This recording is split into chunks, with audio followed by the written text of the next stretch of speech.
And here we are in Cologne, Germany, with the wonderful, the amazing, the only one, who is called Eva Habermann! Woohoo! Good morning! Good morning!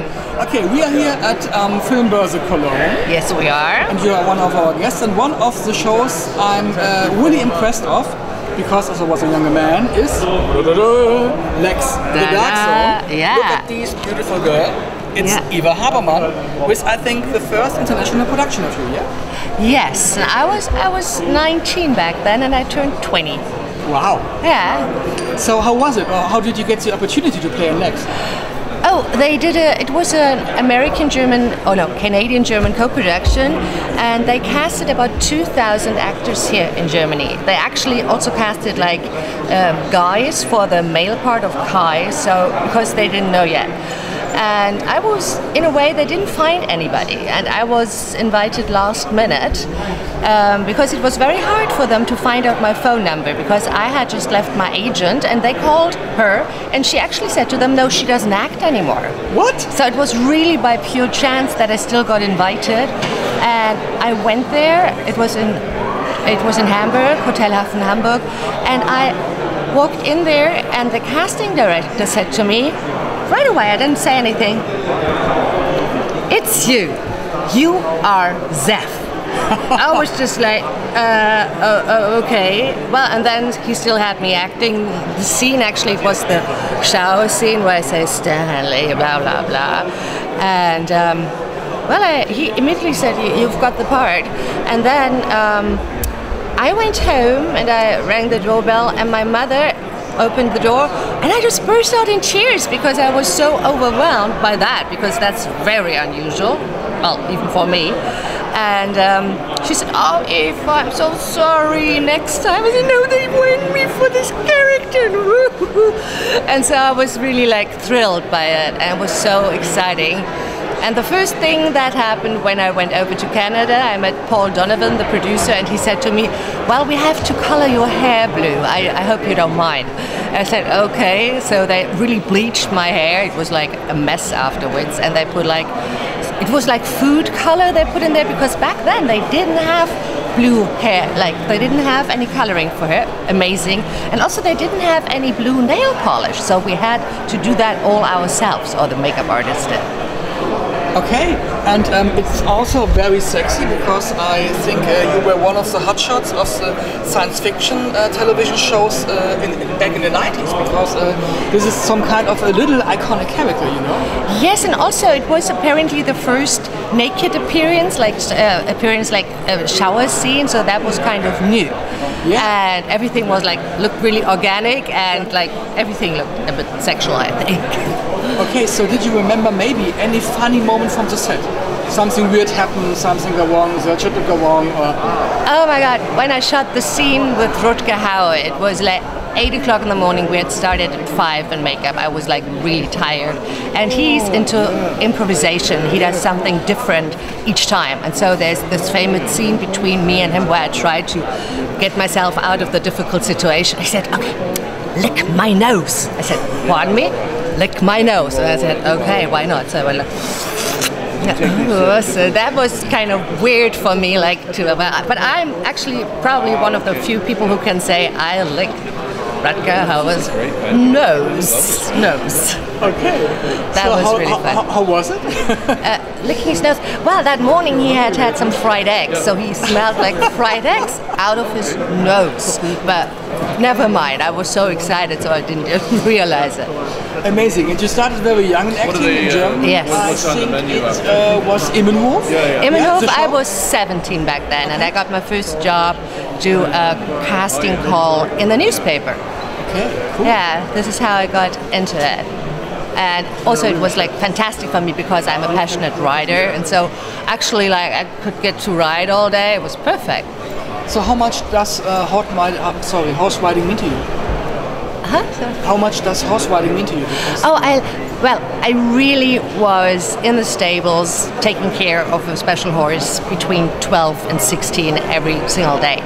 And actually, my father even said to me, well, he was clever, he said to me, so at the age of 18, you can choose, I'll either buy you a horse or a car. Well, it was difficult. I chose a car then. Well, that's obvious, but that was like a clever, because at first I thought it sounded really good, but at 18 you don't want to have a horse to ride your disco or whatever, and so that was a clever decision. But I really, so you see, I still ride horses in movies or when I'm on holiday, but otherwise I just don't have the time for it or to take care of a horse because I'm just traveling so much. Well, not in the Corona times, but usually I do. And you're not only good in horse riding, you're also good in riding sharks. If you're looking at this nice movie, Sky Sharks. Yes. Well, in Sky Sharks, I actually didn't get to ride a shark because I do turn into a zombie eventually, but not one that gets to ride a shark. But the other guys do. So yes. How did you get the opportunity for this role? Because it sounds very crazy. I didn't see that movie until now. Oh, but right. I will. It is but, really... the idea is crazy and the idea is great. Well, actually, they told me that they got the idea of Sky Sharks having Nazi zombies flying on sharks while they were like really drunk at 4 o'clock in the morning and just liked the idea, okay, we'll have something with sex and with blood and with Nazi sharks and sort of like really crazy. And what I think is special about this project, it really, the special effects, like everything looks so fantastic, looks really great, and it took 7 years for them to finish it because it was so much work. And also the movie was released 2 years later than planned because of Corona. And I got the part because the director wrote to me on Facebook. He contacted me and sent me the script, and we were shooting in English, and I said, wow, cool, that's just what I want to do, because if you do more like these Sunday evening things like Romance Queen, it's just a nice change for a while. Or like, it's such a nice change to be like a hero, superhero. Sounds good. So did you remember maybe some funny thing during that shooting of Sky Sharks? Let me think. What was funny about Sky Sharks? Because like, I really have to think, because that's not as long ago as LEXX. I just have to think of something. Well, I did a stunt myself. It's a stunt where I sort of like jump over an abyss and hang onto a wall.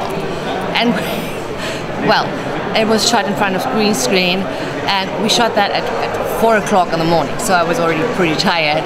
And I sort of like, it was like I was attached to this sort of strings, and I had to jump and sort of lie, and I just kept bumping into the wall on the other side.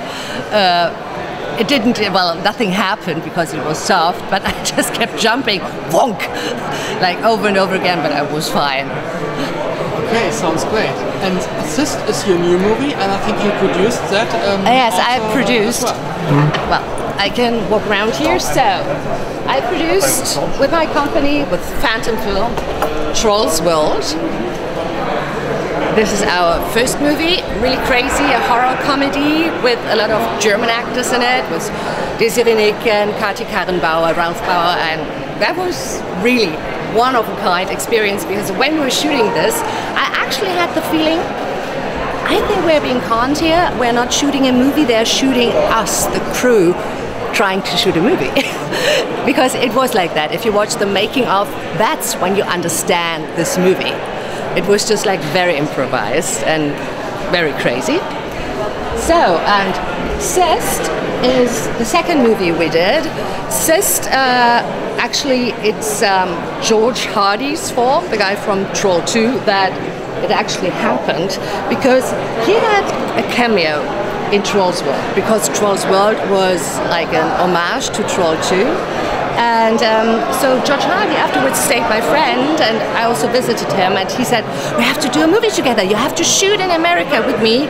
And so he had shot a movie with another director before, and he said, I have to shoot with this director and with you. So he introduced us at Cannes in 2018. In 2019 they both called me in January and said, we've got this great idea about cysts exploding and pus everywhere. And I said, that sounds like a weird, yes, like Dr. Pimple Poppers. I said, come on, guys. So at first I refused. I said, no, this is just too much for me. But then, I mean, I went to visit George again, and he surprisingly also invited Tyler Russell, and he already had the script ready. And then when we read it, it was just clear I wanted to do this. And it's really, it's a really funny movie, and it's coming out on VOD in Germany on the 22nd of October, and then the DVD and Blu-ray and Steelbook will follow on the, let me think, 12th of November. So actually Sky Sharks is coming out in Germany on the 11th November, and CYST is coming out on the 12th of November, which is pretty weird because I also was a co-producer eventually on Sky Sharks because they kept running out of money because it just got totally over their head. The budget was exploding. That sometimes happens with low budget movies, but so actually, so the two of the 4 movies Phantom Film has done so far comes out like 2 days in a row, which is pretty unlikely. Okay, and you shoot it just in 16 days, yes? We shot CYST in 16 days, but it's also just 75 minutes long. But that's just, it just happened because the script wasn't that long, and the CYST, we were supposed to shoot more shots with the CYST going through the, like, creating suspense, crawling through the to the ventilation system and so, but it's still, it's a nice movie. It doesn't feel that sort of short because it just goes through right away and there's action, so there's not a moment of being bored. Okay. And also, Greg Sestero was in it from The Room, and Darren Ewing also from Troll 2. He's this, oh my god, well, I can't do it that well guy. So we got like assembly of like trash stars, cult stars. That was amazing, especially after I had just sort of like discovered The Room through Disaster Artist, and I couldn't believe that I got to cast Greg Sestero. I said, okay, which actor do we like? I was the producer on that one. I said, okay, we take Greg Sestero, and he was great. Okay, thank you very much. Good luck for the coming out of the movie. Yeah. I hope it will be a success. Yes. And keep on going, and I'm so excited to see what is your next project coming up. So. Yeah, so we're already planning one is a psycho thriller. Okay. Very interesting because actually this movie is about narcissists, how narcissists work. It's about a woman who sort of like pretends to be like the best friend of another woman she just meets, and then we just find out what she's doing behind. And actually, just like in real life, at first narcissists are just wonderful people, like they are like your best friend immediately.